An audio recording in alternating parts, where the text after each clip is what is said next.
Sunday ngayon at may bagyo ng super typhoon na uwan, pero kailangan natin bisitahin yung ating mga team members na naka-mall duty.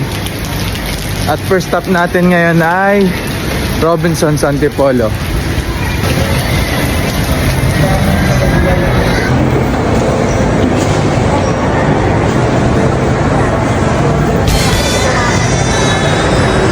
Check naman natin yung isa nating mall display sa SM Marikina. Bababa tayo ng Antipolo.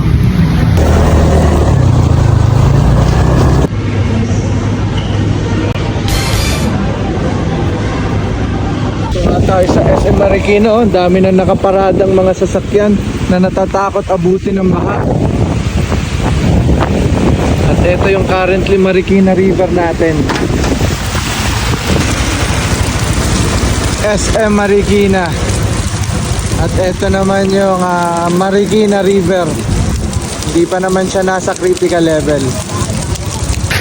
At dahil Sunday naman ngayon, tapos na nating i-check ang ating dalawang mall display, Robinson Antipolo at saka SM Marikina, ay uuwi na naman tayo. At bukas, Monday, panibagong grind day.